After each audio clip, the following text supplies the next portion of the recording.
Hey, welcome to the Written by Podcast, the #1 podcast in the world. Right behind all the other ones. Right behind all the other ones. This is it. Yeah. I can't remember how the Michael Jackson song goes, but it's like that. It's like, this is it. Michael Jackson. Yeah. We this is the calm before the storm. This is right before the big finale, right before you wrap stuff up for the year. Yeah, this is crazy. I mean, at the time of this taping, we still have quite a bit left of the season to air, but recording schedule wise, this is it. We recorded a little bit ahead of last year. Like, we're Really? about to do the finale. Yeah. Which is interesting because I feel like we got really behind. And then we had to like catch up on our tapings this year. Because we missed a lot of weeks. It did happen at one point. Yeah. Yeah. We made it happen. Hey, you know us. We're the hardest working screenwriting / storytelling podcast behind all the other ones. Behind all the others. We're not trying to make enemies with the big boys, all right? Yeah. Like Story Break. I mean, they aren't even a thing anymore. Yeah, but we still want to disrespect them. Yeah. We don't want to disrespect Writers Room Game Show, but those people have been too busy making actual movies to do their podcasts, so... Are we allowed to say that? They've posted about it. They post about it, yeah. Yeah. I mean, we got some behind-the-scenes knowledge because we're so tied into the industry, man. Yeah. Dude, how long is it going to be before we're making actual movies? Because... right now is not the time to ask me that question. Because right now I'll say never. Never. In fact, we'll probably die poor and alone very soon. We have things in the works. That's the whole reason we're doing a low-key episode today. Yeah, but, we've been working. I realized that it's been a thing that's happened every season. Where towards the end, we get busy and we just get on here and talk about what we've been working on, what we've been watching and stuff.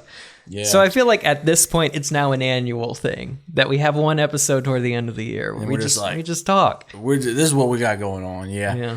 So we're not going to do a bowl episode this week. I don't know what we're going to title it, but it's going to be something clickbaity based on something we say. Yeah. It should be like the podcast is ending ? And then we never address it. That's not a bad idea. We'd get a lot of clicks.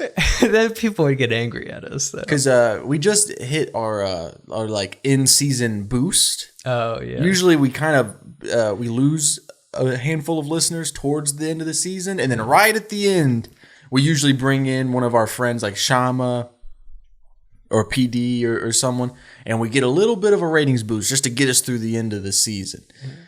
So yeah, I bet we might do that. The podcast is over? There's the thumbnail, yeah. Dude, those thumbnails crack me up because you always make you very nice and smiling, and then there's me doing the most bizarre thing. But then, I mean, it's not like I ever just sit still. Yeah. Have we been over this though? But you know, I still think about it. I don't. There was one week where I tried to get myself to do a silly pose, but I don't play to the camera enough. I'm always looking at you. Yeah, I mean, it's hard not to. When you're doing all these crazy poses. When I'm doing all these crazy jokes. Yeah. So, can we talk about the project that we're working on currently? I don't want to talk too much about it, but I think one thing we should tell our listeners is at the end of last year, we were like, hey, we're shooting the Undeserted short. And we've talked about this a little bit in outros and stuff, but we hit a point where we're really passionate about the idea. Yeah. We really want it to lead toward a feature. And so we're going to figure out the feature version more. But what we haven't been telling you is we've also had an even bigger opportunity come our way. Yeah. We're working on right now for another short film, but a short film that we could do on a bigger scale than the previous ones, which would be sick. And we're very excited about it. We're still writing it. The hard part about writing when you're not on an hour podcast, like you're locked in, is it sometimes takes more than an hour. It does. Yeah. When you only have an hour, it only takes an hour. That's but when true, you have, you know. Yeah. I mean, I'll say though, like so we first came up with the initial outline kind of similar to written by you, me, and Gunnar was there. And over the course of like maybe 2 hours, we had an outline by the end of it. Yeah, and we left there all very excited. And then we realized we had to actually do some work. Yeah. And so, Robert is taking on kind of the front of the responsibilities. And so he immediately got to work. And then he just, shows us and we get to be like, no, I don't want it. Yeah. It's a really fun project because I'm directing it, and then I think all I'm going to say about it is I'm directing it, and you and Gunnar are the 2 leads. Yeah. And we have a really fun concept. It is in the horror space. It's going to be our first horror thing. Yeah, I mean we've done horror comedy. That's true. Yeah. And we both consider Trouble Date to be horror-esque. Exactly. Trouble Date is me just like itching to play in that world. And we're finally going to fully swing that way. A big reason that you wanted to do a horror short is because you haven't done like a true horror thing. And you wanted to try to get some reps in. Yeah, well, because all the features I've been writing have been horror. So I kind of need to play in that sandbox a little. You want to talk a little bit about that? Yeah, I guess we can. I mean, because you've been working on that script for about a year now. About that, yeah. I technically have a first draft, but it's not something I want to send to people yet. Mm-hmm. I'll work a little more on it. It's ambitious, and it's playing with a lot of themes, and I feel like if I introduce it to people too early, they're gonna say to cut some of that stuff out. But like in my head, all the different things still work together. I just haven't found the right way to fit the puzzle pieces. So so I've held on to it, and maybe I do need to cut some stuff, but I'm at least gonna try 100% on my vision and then see if it's possible. But maybe you don't need to cut anything. Yeah. Maybe someone reads it and they go, "Hey, don't cut anything at all. Add more stuff. Add more." Yeah. But what do you want me to add? The Smurfs. Add the Smurfs. When in doubt, add the Smurfs. I've been watching a lot of Hanna-Barbera cartoons. Oh, for your YouTube video. That's what I've been up to. I've been doing YouTube stuff because I got monetized on YouTube, and I'm making cash money. Making money, yeah. I mean, every day I get more money for no work. I already did the work. I did the work last year, and I'm getting paid for it now. That's called investing in yourself. And if you download my seminar down in the link below, I will show you how to put in the work now so that you can get paid later. Yeah. That's the end of the bit. Dude, so when we asking me about my horror script, when we were on that, we were on one of the calls with Gunnar about the project we're working on. Mm-hmm. He was talking about kind of his philosophy behind horror movies and about how more than any genre, they're they're very thematically led, but not in a way that almost like fairy tale-esque, and they all have like something to the core of them, like some sort of strong theme or like moral, kind of like the old school dark fairy tale, but The Thing is about McCarthyism or I'm not bringing up new ideas to the table here, but like Frankenstein's monster. Yeah. How, he's not really the monster. We are the monster. Yeah. Like there's usually a dark theme. Yeah. And it was really interesting because like you think about it, they all have something at their core, but they're still really fun to watch. Like it almost makes digesting those themes easier. Yeah, because like there are drama movies that are about the exact same thing as horror movies that no one's gonna watch because it sounds depressing. But when you package it with a monster or a ghost or something, science fiction does that too. Yeah, like whether it's Black Mirror, Twilight Zone, Doctor Who, Star Trek. Oftentimes it's like, hey, here's a very real world problem, but it's aliens, and so you don't think it's as close to home, and then at the end you realize like. Racism is bad. Yeah. 100%. Yeah. See, I was thinking about this because I saw Little Shop of Horrors for the first time last night. Yeah, it's great. I'm a mean green monster from outer space, and I'm bad. Yeah, and it's funny because it's so funny, and I just got a work email. That's unprofessional. That is so unprofessional, Robert. They're emailing me about Israel. They might be. They might be, dog. That's funny. But yeah, Little Shop of Horrors is so fun and so camp and extra, but it's this story about what happens when you compromise your morals for success and how that swings out of control. And doesn't that just sound so silly after watching the movie? Yeah. It's like, well, no. It's about a monster. Yeah. It's a plant, and he eats things. Uh-huh. But yeah, it's fun thinking of it that way because I'm sure a lot of our audience has come to us from our comedy work, and they might not even be that into horror because I used to not be that into horror. Yeah, but I'm excited to play with it on this next project because I really feel like if you can master making people laugh and scaring people, I think that's the makings of a great filmmaker. Yeah, then you just got to learn how to make them cry. Yeah. And I mean, who didn't shed a tear when Donnie got punched in the face at the end of Trouble Date? It was the most tragic moment. I mean, everyone cared about that character so much. We were all rooting for him. Yeah. Yeah, man. I don't know. I'm very excited for that project. I'm excited for us to get around to Undeserted. Yeah. This being our last episode of the season, that means that we'll probably switch over to more of like meeting once a week to work on other things. Yeah. We've been wanting to do that for a while, and I really wanted to be that. Also, when Chase says this is the last episode, we still have the rival pitch finale. Right. Still have our best of episode. But Right. But the last one we're recording for a bit. Exactly. Last one before you go head to head one more time. Yeah, dude. And I'm not going to lie, I'm stressed. I am stressed. Well, hey, we finished a little earlier this season, so you could have a few more weeks to prepare something. You know how embarrassing it was last time?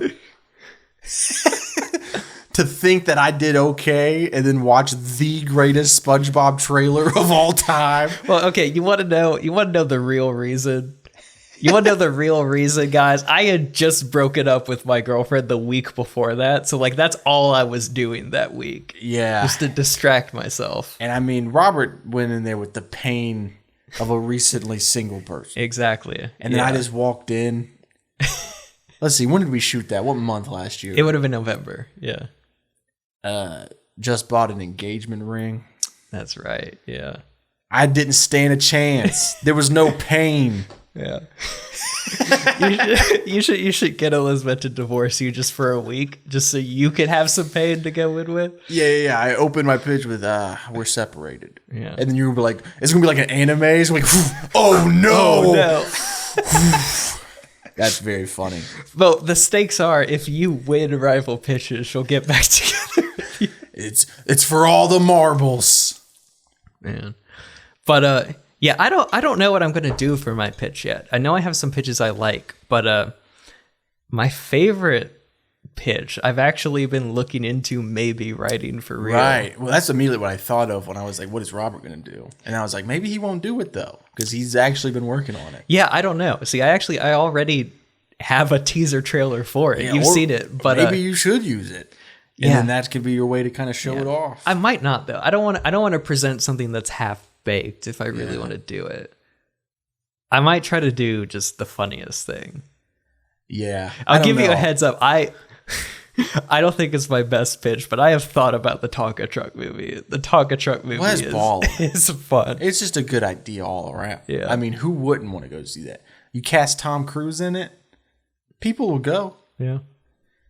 Oh, man. Tonka Trucks, but with Fast and the Furious style? Dang, dude. Yeah, I have no idea what I'm going to do. Because I have a lot of pitches from this season that I like, that I did. But you have to remember, you have to put together a pitch reel. You have to put together... Oh, man. Yeah. Oh, jeez. Dude, what let's distract you from Spirally. What have you been watching recently? Robert knows me too well. He knows I'll start spiraling. I've been watching McMillions, the docuseries on HBO Max. Yeah. Okay. Do you know that like happened here in Greenville? Yeah. I knew about it. Yeah. We're just watching this documentary, and then they were like, "Yeah, we sent it to the Greenville News," and I was like, "The Greenville News was a part of something." Yeah. No, I remember. Well, I don't remember the Greenville News article, but there was like a big New York Times article about that. I remember reading that. And then there was this huge bidding war for who was going to get the movie rights. They still haven't made a movie about it. Yeah. But the doc? Yeah. It's really good. Have you watched all of it? I think you said you watched the first episode. I watched the first episode, yeah. I haven't seen all of it. You should finish it. It's really good. Okay. I've been watching that. I've been watching Doctor Who. I've been watching Hanna-Barbera cartoons. For my YouTube thing, I'm going to try to watch. Yeah. It's a big endeavor. Watch every single Hanna-Barbera cartoon. It's like 173 of them. Yeah. I got through 8 this week. Yeah, but here's the thing. This is how they get you. For example, Huckleberry Hound. It's a TV 30-minute slot with 3 different cartoons. Okay. So it's Huckleberry Hound, Yogi Bear, and then this other one, I don't remember. There's a lot of non-memorable ones. Okay. But I'm still in the beginning stages. By the end of this, I will be an expert. Yeah. And it'll be one of my things where when people bring it up, I can be like, well, did you know? Like the Universal monster movies. But yeah, what have you been watching? Little Shop of Horrors last night. It was great. If you're in Greenville, Gut Punch Cinema, cool group of people. Yeah, they show films. We watched it in a plant shop, which is the coolest thing. Yeah, dude, that's so cool. Yeah. That's so cool. Yeah. But earlier this week, I finally saw The Creator. I saw that you logged that on Letterboxd. Did you like it? Overall, I did. I don't think it's a perfect movie. I'll even go as far as to say maybe the first half I was kind of bored of it, but it really picked up towards the end. And more than anything, that director is just so great at creating a sci-fi world. Like it's the most intriguing, lived in feeling sci-fi movie I've seen in like forever. Wow. It just has such a cool aesthetic to it. That is cool. It because it's about these AI robots that are basically human. So I was asking the question, like, are they human? Have we created our own living beings or not? And there's like a spirituality aspect where like the AI robots have kind of made their own like religion, and so it's like this futuristic world. But creator. It all takes place in New Asia, so so it's this futuristic sci-fi world, but there are all these like robot monks and all these temples, and it's really interesting. That is really cool. It's almost Avatar-ish, like if Avatar took place in the future. That's cool. I can see that from what I've seen on the trailers and stuff. Yeah. I always think it's interesting. You said New Asia. Yeah. There's things in media where we're just so used to hearing them, like they're just such a part of pop culture that you don't realize how bad of a name it is. Like Batman. Yeah. Like if you tried making a superhero today, you can't call it Batman. And you called it, Cowboy. And it's like, oh, like a cowboy? No, it's like Cowboy. People would be like, that's so lame. Spider-Man. You have to be like Prince of the Dark or something. Yeah. Like. or something tongue-in-cheek. Like the utterly mad cow. Yeah. Yeah. That's all I got about that. Yeah. I just think it's interesting how like New Asia is a terrible name. Yeah. I mean, it sounds that way, but think of all the places here. Exactly. Like New York. Like you don't think about it. Yeah. Oh, there was a place called York. Yeah. And they made a new one. That's a terrible name. But I want to like take over a country and make it New South Carolina. Oh God. Promise? Because maybe then that means old South Carolina is gone. Yeah. All my homies hate South Carolina. No, it's okay here. Dude, you want to know the coolest thing about The Creator, though? Yes. I don't know how big of a percentage of this film was shot on this, but apparently a lot of the movie was shot on these really tiny Sony cameras. I don't know I don't know all the camera names or anything, but it's kind of like just a step above like what we use at work. Yeah. I think I know what camera you're talking about, because Sony tried to release their line of like cinema cams to compete with Canon's lines. Yeah, but it I might be wrong about this. I think there were mirrorless cameras too. Oh, so like cool. the really compact ones. And like the cool thing about the movie is like it looks like it was shot on those cameras, but Really? in the best way possible. Where like it has that feeling that it's shot on like what this podcast is shot on, like a C200 or something. But of course, it still has like the best lighting in the world. It has the best VFX kind of the in the most world. important thing. Yeah. Is the lighting. But part of what makes the sci-fi world feel so lived in and real is that it's being shot on these same cameras that like it's just a little bit of a step above what like a vlogger like Casey Neistat would be And recording. so that's what makes it feel. And makes it feel more real. And they could catch all these little B-roll shots because of the agility that they wouldn't be able to. They're not locked down on a giant. Like there will be rig. these montages, and then you'll just get random shots of a city, random shots of like sheep around, and then they'll go in and add sci-fi stuff later, and it's like capturing stuff just on the fly and like putting it in the sci-fi. Like it was just such an immersive experience. thing. That's super. Even sick. though there are parts of the story I wish were better. Like I'm really glad I saw it in a theater. Otherwise, you might have been like zoned out or on your phone. Yeah. Let's see. I watched Creature from the Black Lagoon. Dude, I've been meaning to watch that for forever. It's really good. Yeah. It's really, really good. I ranked it just under. When it comes to the Universal monster movies, I ranked it just under The Bride of Frankenstein, which is considered by many to be the absolute best. Yeah. I consider it just a little bit less than The Invisible Man. Okay. But yeah, Creature from the Black Lagoon. That movie is like so you got to remember, it was shot in like 54. Mm-hmm. So it might have been shot in 53 or whatever. Yeah. There's so many underwater scenes where you see the creature underwater, fighting underwater, following someone underwater, interacting with someone underwater. And because it was shot in the 50s, there's no visual effects.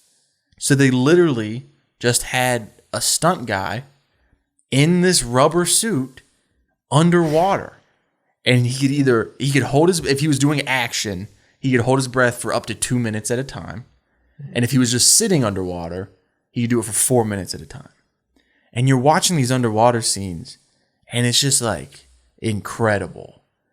In my opinion, that's what really sets it apart from Dracula. Like, I mean, plot-wise, it's pretty similar to all the other monster movies, The monster is being attacked by humans and retaliates, and then they're the monster. But the underwater element really sets it apart. I mean, there's one part, and this isn't a spoiler, but there's a part where the lady that the creature falls in love with, she's swimming, and at one point she goes under the water, and we see the creature watching her, and it's almost like she's doing ballet underwater. And it's beautiful. And then you remember, like, oh, they actually just did, like, there's a cameraman under the water trying to like, how? Yeah, and the best movies make you forget that, like, oh, there's a guy at the bottom of a pool just yes, dude. And they holding shot his it. breath. They shot it in Florida. I don't know if it was in like a controlled tank or something like that, but it looks like they were just at the bottom of a lake or an ocean or something. Maybe not an ocean, but like a lagoon. Dude, I need to watch this, man. Yeah, it's really I'm a great. big fan of The Shape of Water, which takes a lot of inspiration from that. Which is so cool because I don't mean to keep talking about YouTube stuff. Yeah. I'm not a YouTuber, but I cash their checks. I do a Universal monster videos, and when I was doing the research for The Creature from the Black Lagoon, Guillermo del Toro did that movie, Shape of Water, which I haven't seen. Yeah. But the reason he did that movie is because he was like, oh, what would happen if, there was a way for these creatures to be romantic with the beautiful woman. Yeah. And I just think that's so cool that some kid was watching this movie and was like, no, I need the monster to get with the girl. Yeah. No, Shape of Water is cool because that is what it is. But it's also, it's told in the backdrop of, I think, Cold War stuff. So yeah, I need to watch it. Yeah. I need to watch a lot of those monster movies. I feel like this is why I'm excited specifically about this horror project we have coming up, because It gives you a chance to. yeah. Well, we have you that's such a fan of like all these classic monster movies, and I'm not going to reveal the monster, but we have a good monster in this. Yeah. And we're going to get to put you in that world. And then we have Gunnar, who writes his own horror. Yeah. Has a very strong sense of theme and the like moral aspect of a lot of these films. Creature feature. Yeah, and he's also going to be acting opposite you, and then I just like get to find a way to put you two together in that. And It's gonna be so great. I have some like dope visuals lined up. We have some cool camera guys we're looking at. It's hopefully it's gonna just be amazing. Yeah, and if you're one of the people used to us doing comedy, I'd still give this film a chance. I feel like you'll get a lot from it. Probably still be a little funny. I mean, we do have jokes in it as of now. Yeah. I can't write anything without Some something. jokes. Yeah, it's just too tied into your roots. Yeah. I watched Pirates of the Caribbean: Curse of the Black Pearl again. Yeah.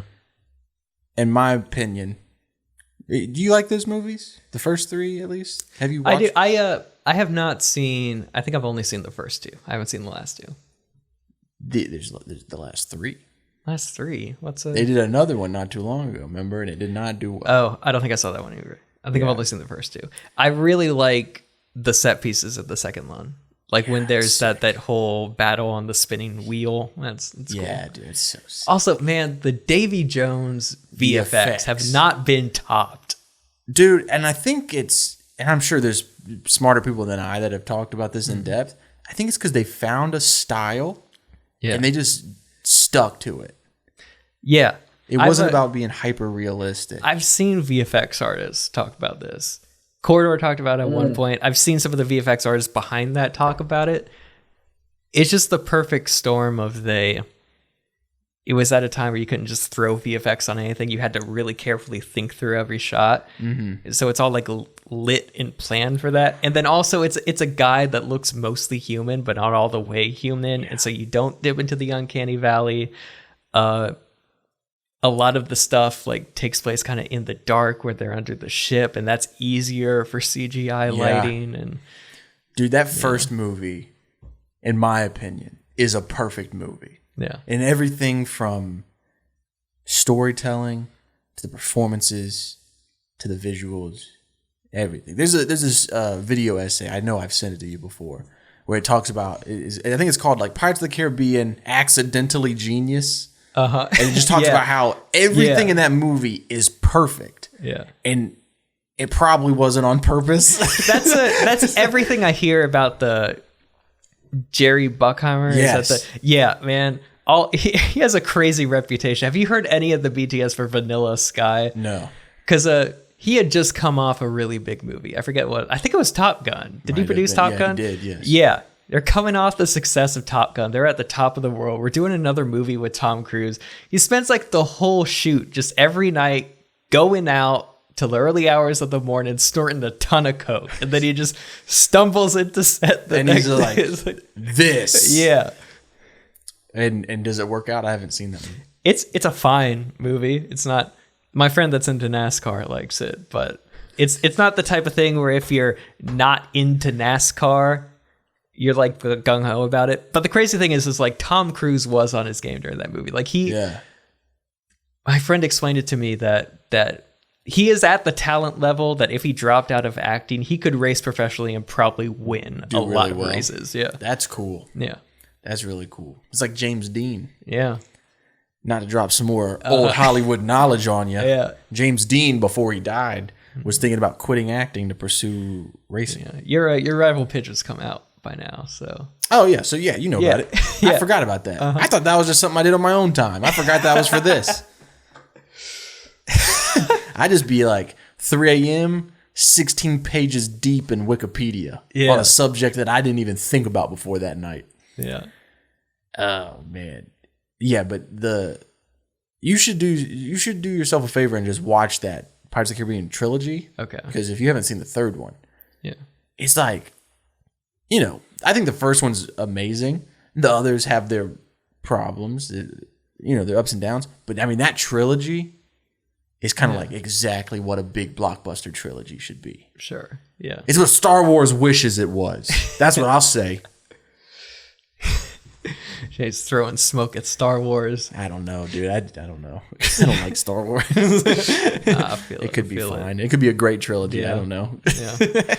I feel like if you didn't watch the original trilogy when you were a child, you probably missed out on it.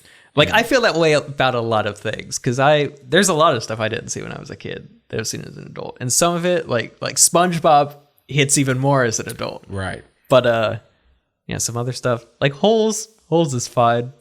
I mean, yeah, that's one that I think you just missed it. Yeah. Because I watched Holes not too long ago, maybe a year ago, and I'm like, man, this movie's amazing. Yeah. And I think it's just because there's so much nostalgia tied to it. Oh shoot, the High School Musical stuff. High School Musical is another See, one. I'm in a rough spot because I'm like the youngest of millennials, but I still get looped in with the millennials, and almost everything millennials are into, I kind of didn't grow up with. And like, so High School Musical is one of those big things, and like it's kind of even having a resurgence. I have no. Have you ever watched attachment to it? I think I've seen like the first one, but I mean, that's all you really do see. I mean, people argue the second one's better. Yeah. I don't think anyone would say that the third one's any good. Yeah. I mean, here's the thing. I was in school when those movies, I was in elementary school when those movies were coming out. And it was just like the biggest thing in the world. Yeah. Like, I mean, if you would have asked me at 8 years old, like, hey, what do you think made more money in the box office? High School Musical or Good Will Hunting? I'd be like, no one went to see Good Will Hunting. Yeah. And the person doing the interview would be like, High School Musical didn't even release in theaters. And I'd be like, what? What? This wasn't the highest grossing movie of all time? I mean, it was the hugest thing in the world, High School Musical. It's been a long time since I've seen those. Sure. But I mean, I think that the first one, at least, I think it falls in the same vein as like Grease, Hairspray, all of those kind of like high school musicals. Sure. Yeah. When it's like they hold up because they weren't trying to be anything crazy. Like it is exactly what it set out to be. Yeah. That's all I got. Oh, that's all I got to say about that. I think we should compile a list of everything we recommend in this episode. I could just be the episode. We'll just give you guys movies to watch. Yeah. High School Musical, Pirates of the Caribbean, Little Shop of Horrors. Yeah. Horrors. Not whores. Very Little different. That's a different movie. I'm sure that movie exists though. 100%. There's got to. I mean, it's probably not available anywhere but online. Yeah.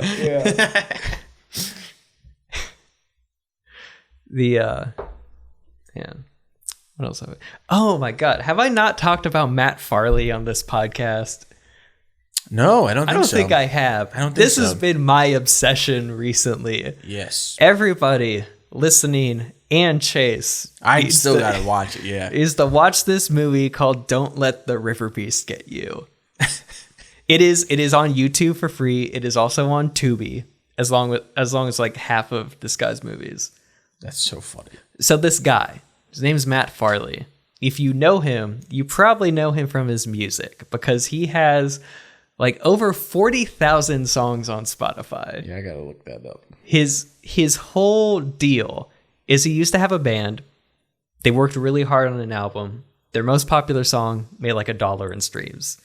The average song made like 75 cents. It was like that's not a lot of money for 10 songs.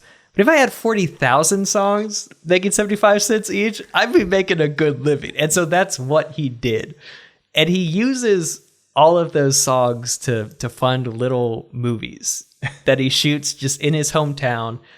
The same people are in every movie. It's just a bunch of his friends. And there's such this fun charm to them. And a lot of them are framed like monster movies, but they're really comedies. They're really comedies about a small town. And the monster is this thing that unites them all. And Don't Let the River Beast Get You is his magnum opus. It has such a funny style to it. It feels very homemade. See, what album are you scrolling? This is his most recent one, which is where he just made songs about a bunch of famous people. Yeah. It's so funny. So a lot of his Spotify profiles are like, he'll sing a song about every name. So he'll have like the Robert song and the Chase song. And God. He'll sing a happy birthday song for every name. He'll sing a song about every city. And so he'll go state by state. He'll look up every city. He'll look up facts about every city and just make a quick song for it. He makes songs about a bunch of famous people. He has a lot of songs about poop because he said that when people first get Spotify after they search their favorite artist, they usually search something random like poop. And so his poop songs make the most money. Why does he know that? Why do people do that? Oh no, but he's found this little quirk in people, and he's made a lot of money off it, and he's made a lot of movies off it too. So funny. He does, if you're interested in him as a person, he made a little indie movie called Local Legend that is essentially an autobiographical movie.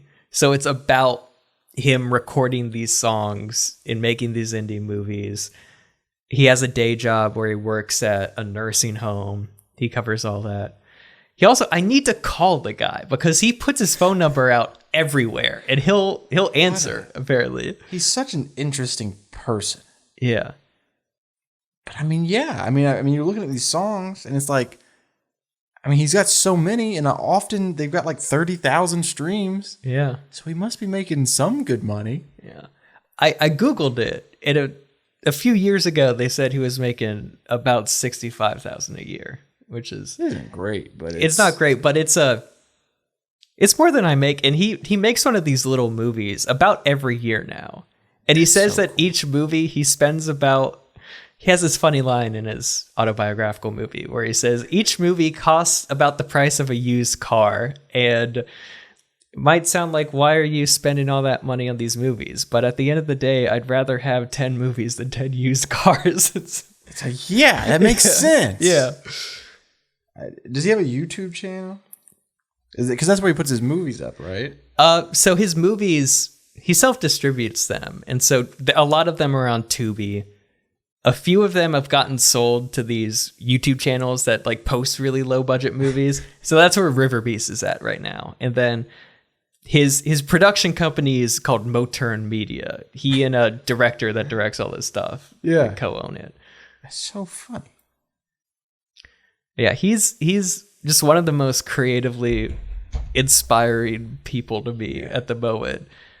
Because I think he's in his mid 40s at this point, and he's still doing exactly what he wants to do. It's so cool. Because, like, his movies just have such a small town feel to them, and if they were any bigger, it would, like, ruin the whole thing. And so he's not tried to go Hollywood or anything. He just wants to make tiny movies in his hometown with his friends. Funny. It feels just like when you were a kid and you took your little digital camera around and made funny skits, but it's like adults doing it. And it's so cool. Yeah. Okay. But if you want to get into it, River Beast is his magnum opus. He has a song called, I think it's called like Marriage and Murders in Manch Vegas or something like that. That's his second best movie. And it has so many different plot lines. It shouldn't work, but it does. And he has his autobiographical movie, Local Legends, and then he has this really silly movie. It's his silliest movie. So it's called Slingshot Cops. And the whole thing is I'm in. These cops are trying to catch this guy, and the villain is called Sensefoot. And his whole deal is he takes off his shoes and his feet glow blue. And if he touches you with his bare feet, he steals your senses, depending on what part. So, like, if his bare foot touches your nose, you lose your sense of smell. Yeah. If his bare foot touches your ear, you lose your hearing. And then if his bare foot touches your bare foot, it kills you.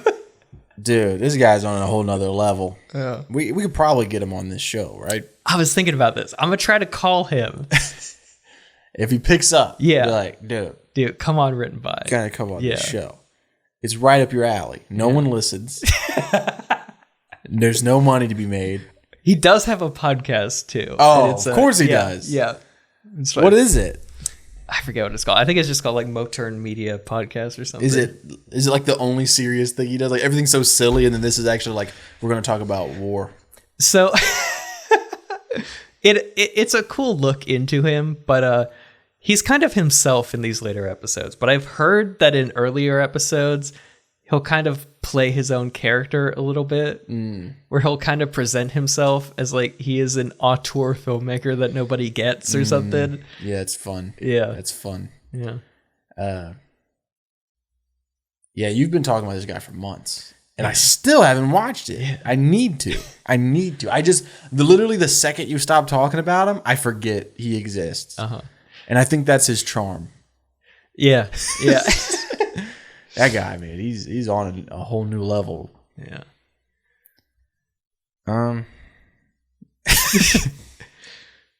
You got anything else these people should watch? I don't know. I mean, okay. Watch my things. You did that whole video about the Universal monster movies. Like, out of all of them, if you were to watch one Universal monster movie again right now, yeah, because like you watch a lot of older movies, which I think is really cool. And so like a lot of the things you watch are things that younger people or even people our age would miss out on. So my favorite of the Universal monster movies is The Invisible Man, the original from the 1930s. Yeah. Which is probably why we did that Western short with The Invisible Man. Yeah. Right? I mean, it's so funny. Yeah. And I think that's why I liked it so much, is because it's literally just this guy and he goes crazy. Yeah. And just starts terrorizing this town. And it's just so funny. I love that one. I just recently watched Abbott and Costello Meet Frankenstein. And I'd never really watched a lot of Abbott and Costello movies in general. And so I thought it was a blast. I highly recommend it. It has Dracula, Frankenstein, and the Wolfman. And then Abbott and Costello. And then the Invisible Man shows up too, which is sick. But Vincent Price, who you've probably heard of Vincent Price's name. If not, you've definitely heard Vincent Van Ghoul, which is the Scooby-Doo version of Vincent Price, voiced by Vincent Price for the most part. Really? Oh, I didn't know that. I think so. Okay. I could be wrong on that. I don't think the most recent stuff that the Vincent Van Gogh character's been in, because he's dead. But I just recently started watching Vincent Price movies. And not too long ago, I think we talked about it. I watched the Haunting on the House on the Hill or something like that. Yeah. And it's where that skeleton is credited as an actor. Yeah. Yes. And that movie was like so good. I just recently gotten into Vincent Price. He's so fun. Yeah. Once on a student film, in the credits, I credited C Stand as one of the boom ops because that's nice. I only had a boom op for half of the shoot, so the other half it was just on a C stand. Yeah, you don't want to credit that boom op for the whole thing. Yeah. He only did half the work. Exactly. He doesn't deserve full credit. Yeah, C Stand gets a few credit. That might be good for his career. It's hard to stand out as a C stand. There are a lot of C stands out there. There's a billion. Yeah. Yeah. I recommend Invisible Man movies. All of those old Frankenstein movies. One thing that I'm going to do soon, because I'm not going to lie, when you're watching movies from the 30s, most of them suck. Like, there's a charm to all those movies, but like, there's just like, it's interesting to see how much like just like storytelling pacing changes. Yeah. Because it's only, most of those movies are only 60 minutes. Yeah. But they really kind of sludge through sometimes. Yeah. And but all the Frankenstein ones are solid. But one thing that I'm going to be doing hopefully soon is, so after the Universal monster movies happened, they stopped in the 50s. A little later, a movie studio called Hammer Films took over. And they started making Frankenstein and Dracula. And that's where you get the Christopher Lee Dracula movies. Yeah. That's where you kind of get the more like, I don't know because I haven't watched them yet, but I think those are the versions that most people, when they think of these creatures in pop culture, are talking about. Yeah. Instead of the black and white old ones, I think they're more so talking about like, you got the dude from Lord of the Rings playing Dracula. So my plan is to watch through those and then like kind of like put them up against the Universal and be like, which ones were better? Yeah. But we'll see when That's I get a cool to that. idea. Yeah. But yeah, I recommend all of those. I don't like the Mummies. The Mummy movies suck. Yeah. Until Brendan Fraser shows up. Yeah. You showed me one of the old Mummy movies where they didn't even wrap the dude up. He's just in like a rubber suit. Yeah. Yeah. Yeah. And it looks like it's a rubber suit. It doesn't look. Yeah. Like they could have at least taped some actual gauze like over the suit, but it's just. So in the first Mummy movie, the one in the 30s, they did. They wrapped him in gauze. Yeah. And like it was like a painstaking makeup process. Yeah, I'm sure. And then by the time it got to the 50s, they were like, just put him in a rubber suit. Just who cares? We got to make our day. No one's watching these. So yeah, that's my thoughts on those movies. Cool. Yeah. And if you want his whole thoughts, go over to his YouTube channel, give him some clicks so he could buy stuff for our podcast. I hit 50,000 views 2 days ago. Nice. I'm already almost at 60,000 views on that video. I've spent my whole life being like, making a video. We've all done it. Everybody does it. You make a video and you post it somewhere, YouTube, Facebook, Instagram, and you're like, this is it. People are going to watch it. Yeah. And then finally, at 24 years old, something that I made by myself has views. That's really cool. Yeah, it is cool. But, views don't mean anything. That's true. But those YouTube checks you've been cashing do. Dude, listen, fellas, YouTube is paying a lot of money right now. I don't know if it's just because the Universal monster movie YouTube videos are just hot. Yeah. But it's a lot of money. Yeah. In scale. It's not a ton of money. Don't get me wrong. But it's more money than I was making. Yeah. For free, making videos for free. Yeah, I'm very excited about it though. Nice. Yeah. We have some we want to focus on YouTube stuff with Written By too. We have some ideas, but I don't want to say them in case we don't end up actually doing them. Exactly. Yeah, we're gonna try some stuff out. But dude, hearing you talk about the monster movies, I'm gonna recommend a movie that I like a whole lot. Yeah. It's gonna tease to this project that we're doing. This is like one of the biggest inspirations for my writing on this horror short we're doing. So, we've been talking about all these horror movies, like have these themes behind them. They're often like these really dark, dramatic, intense themes, but then the monster and action element makes it really fun and palatable. Yeah. Yeah. This is almost the version of my horror movie with no monster in it. There's this movie called The Starling Girl, and I'm really interested to see because a lot of the people watching our stuff come from the comedy stuff. They also come from a lot of shaman stuff. So they come from a lot of the Christian scene. And this takes place, our short we're doing and this movie takes place kind of in there. The movie is about this girl in a fundamentalist Christian community. And it is a really like kind of sad movie, but it's really powerful at the same time. And the horror short we're going to do isn't exactly about the same thing, but it's roughly the same theme.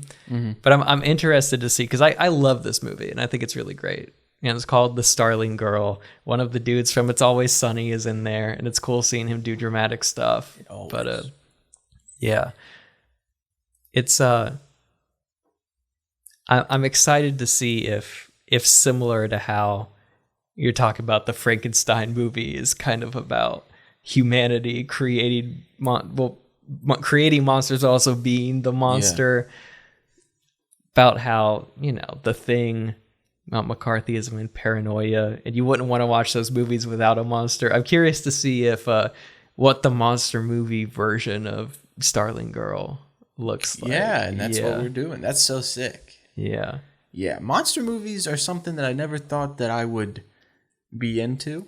Yeah. But it's like you were saying earlier, like it's really cool how it's like it's a goofy movie, with a monster, but it actually is like it's got maybe not the same, but very similar themes to a lot of like Oscar bait drama movies. Yeah, yeah.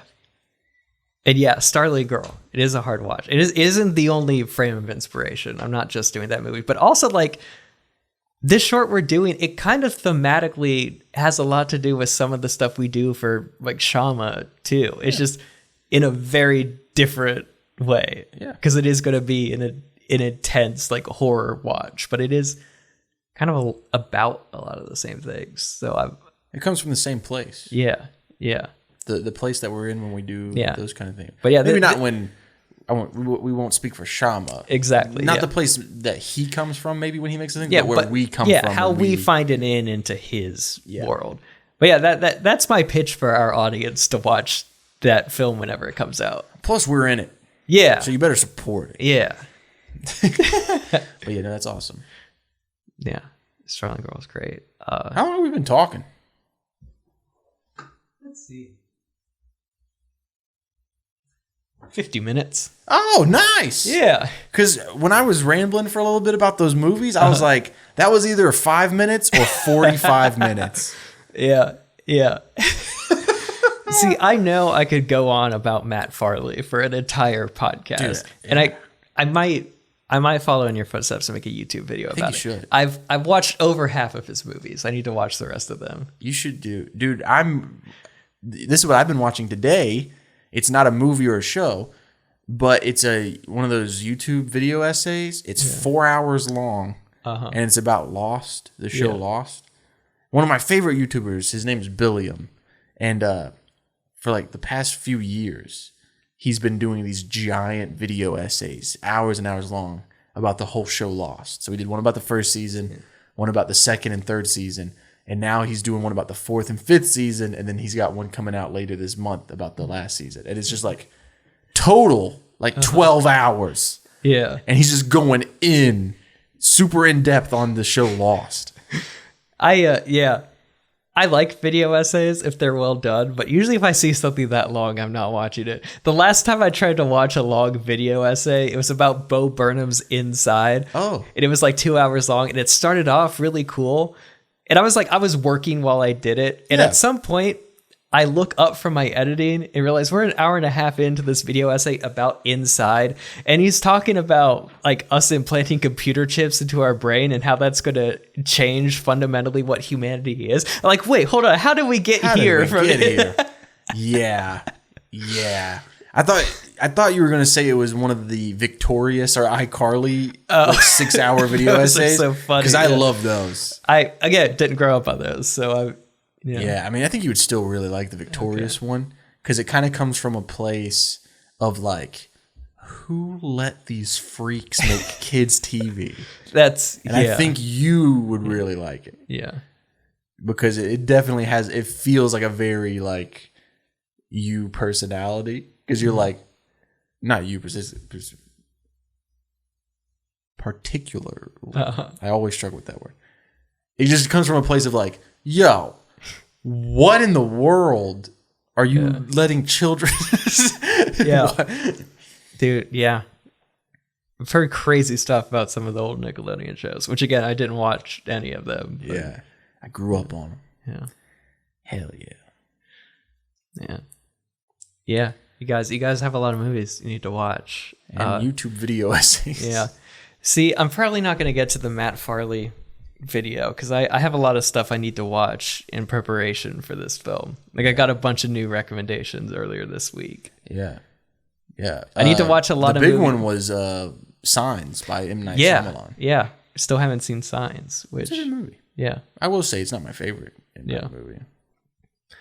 I have only seen The Village and actually, I said I only seen two. I've seen The Village, I've seen Unbreakable, and Knock at the Cabin. Knock at the Cabin is a really good movie. I haven't seen Knock at the Cabin yet. Yeah.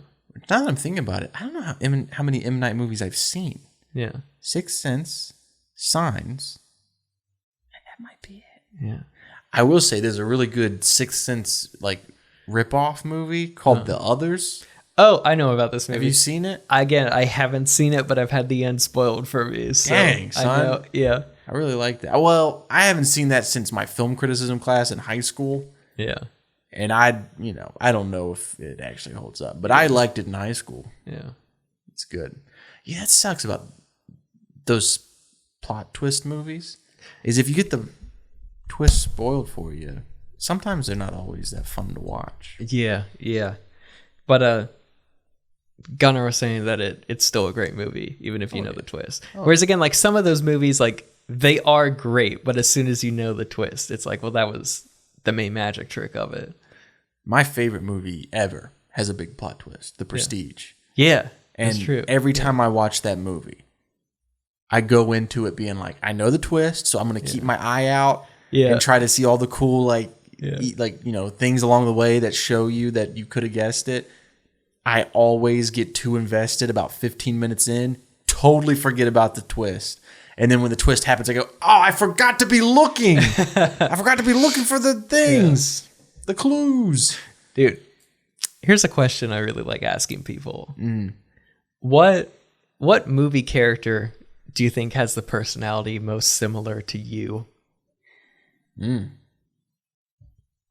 is a good question. Do you have your answer for you? I do have an answer, yeah. You go first while I think. Yeah, I ever since a kid, and I think this is true of a lot of kids, which is why the movies are so big, but Peter Parker is someone you just relate to. But like more specifically as an adult, Peter B. Parker, the Jake Johnson Spider-Man from Spider-Verse, I feel like kind of is, especially like that first Spider-Verse movie where he is, like I feel like that character. That's interesting. Like again, like as a kid, I felt like Tobey Maguire Spider-Man, and then Outcast. Yeah, and then as an adult, the more sad Peter Parker that just has a lot going on and is trying to juggle relationships and work and everything, and he's kind of failing at everything when we start the movie, but he eventually finds his footing again. Like, yeah. Dude, I don't know. I mean, what do you think of that character I am? Because I don't know. It's hard to think. I mean, it's hard to say for someone else. Yeah. Because I don't. Part of the answer is it's fun seeing how people see themselves. Yeah, I don't know. I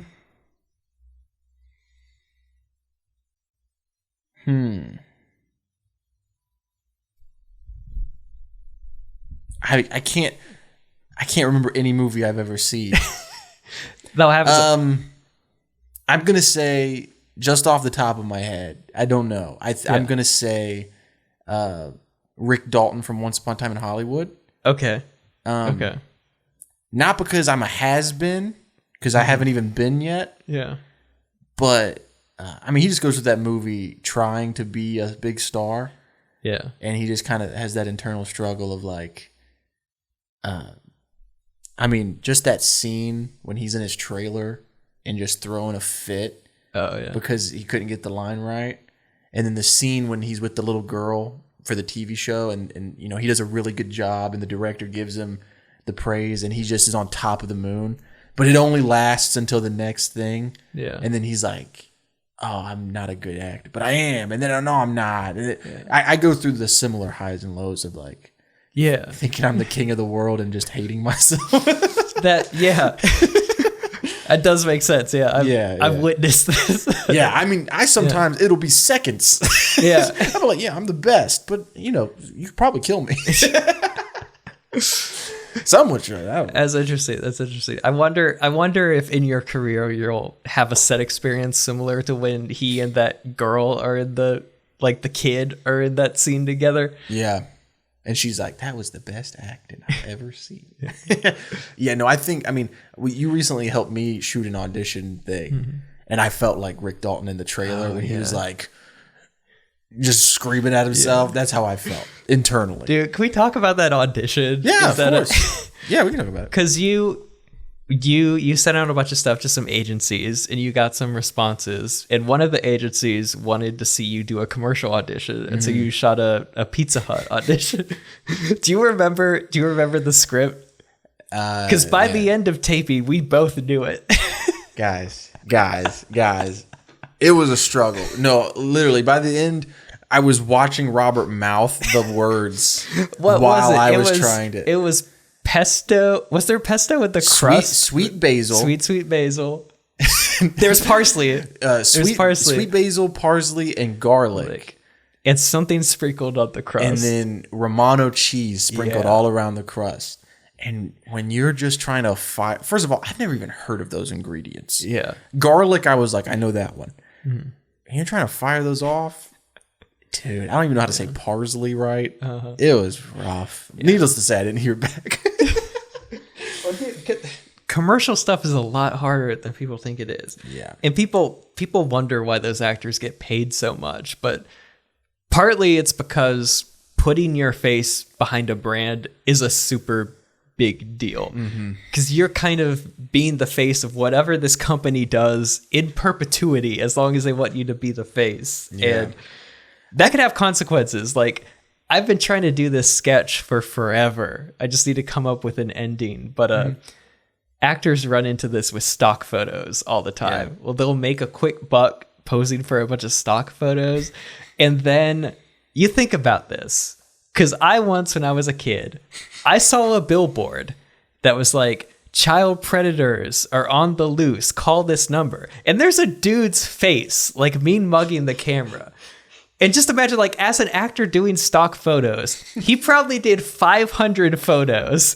And one of them were like, okay, let's do about like 20 mean ones. And he did this. And now he's the face of child predators. It's like that. I think it's in The Bowl.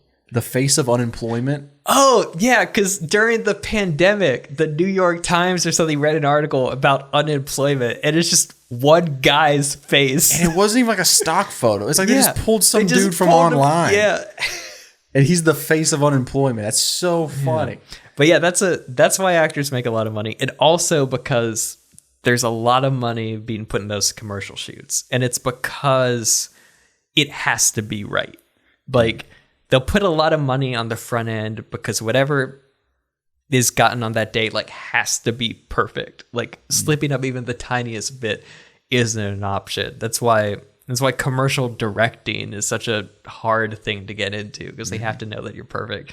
It's similar with actors. Like, as soon as like all the set drama comes down, like, you just need to be on cue. Yeah.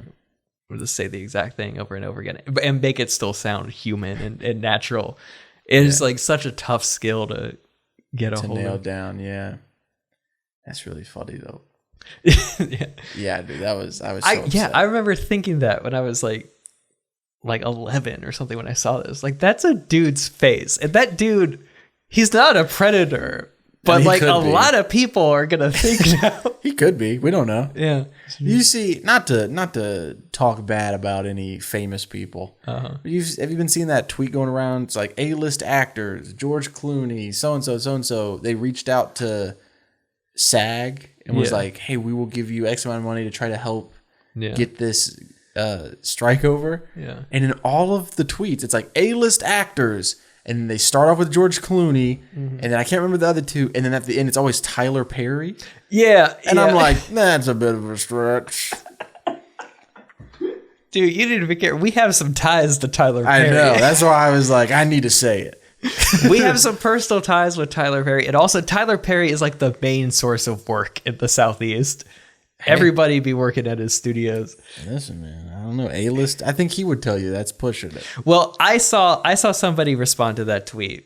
All of the actors they reach out to are also producers, and they make a lot of money producing films that they aren't in. And so that's why they're incentivized to try to end the strike. He does produce. Yeah. A lot. Yeah, a lot. And he writes a lot. Yeah. I've stood next to him before. I was filming in What was that like? I mean, did he feel like just a regular person, or did he have the air? 100%. No, like 90% of those people feel like there is only one famous person that I've been around that was like, he really does feel otherworldly. Who was it? Joel Osteen.